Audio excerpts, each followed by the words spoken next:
नमस्कार, मेरे चैनल में आपका स्वागत है। आज मैं आप लोगों को गोपा अष्टमी की पूजा विधि और कथा सुनाऊंगी। बोलो जय श्रीमन नारायण। कार्तिक शुक्ल पक्ष अष्टमी तिथि को गोपा अष्टमी के रूप में मनाया जाता है।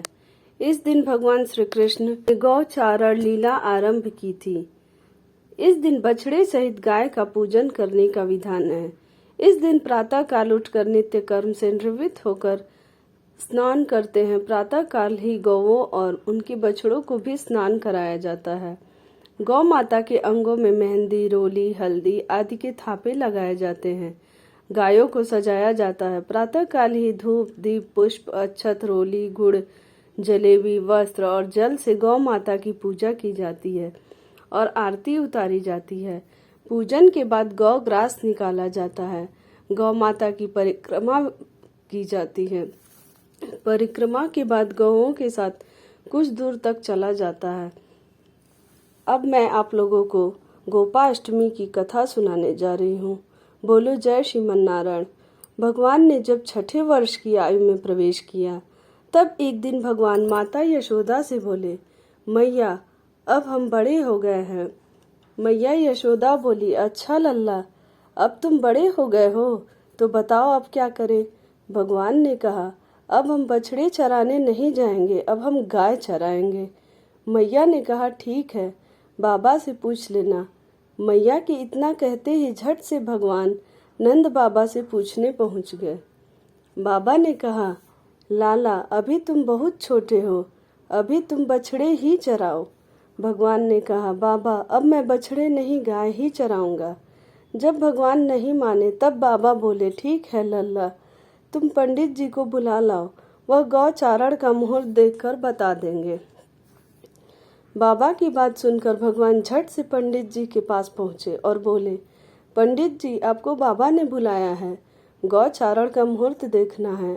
आप आज ही का मुहूर्त बता देना, मैं आपको बहुत सारा माखन दूंगा।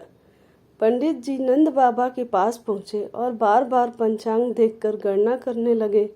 तब नंद बाबा ने पूछा, पंडित जी की बात है, आप बार बार क्या गिन रहे हैं। पंडित जी बोले, क्या बताएं नंद बाबा जी, केवल आज का ही मुहूर्त निकल रहा है, इसके बाद तो 1 वर्ष तक कोई मुहूर्त नहीं है। पंडित जी की बात सुनकर नंद बाबा ने भगवान को गौचारण की स्वीकृति दे दी।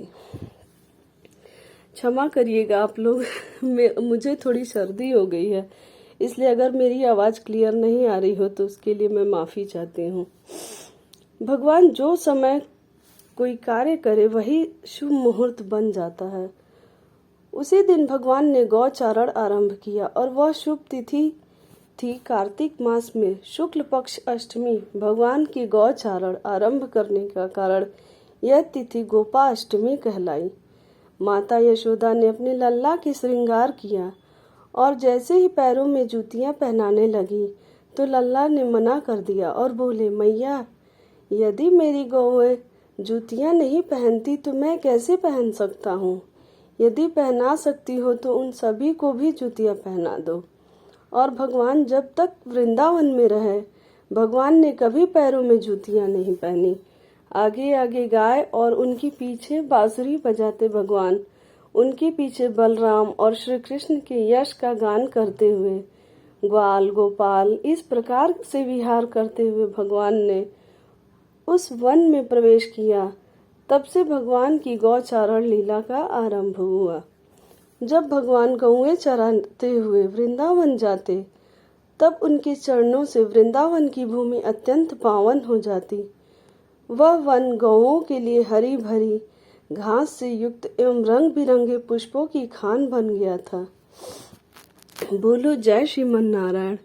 अगर आपको मेरी यह कथा अच्छी लगी हो तो मेरे चैनल को लाइक करें, सब्सक्राइब करें, शेयर करें और कमेंट में जय माता दी जरूर लिखें।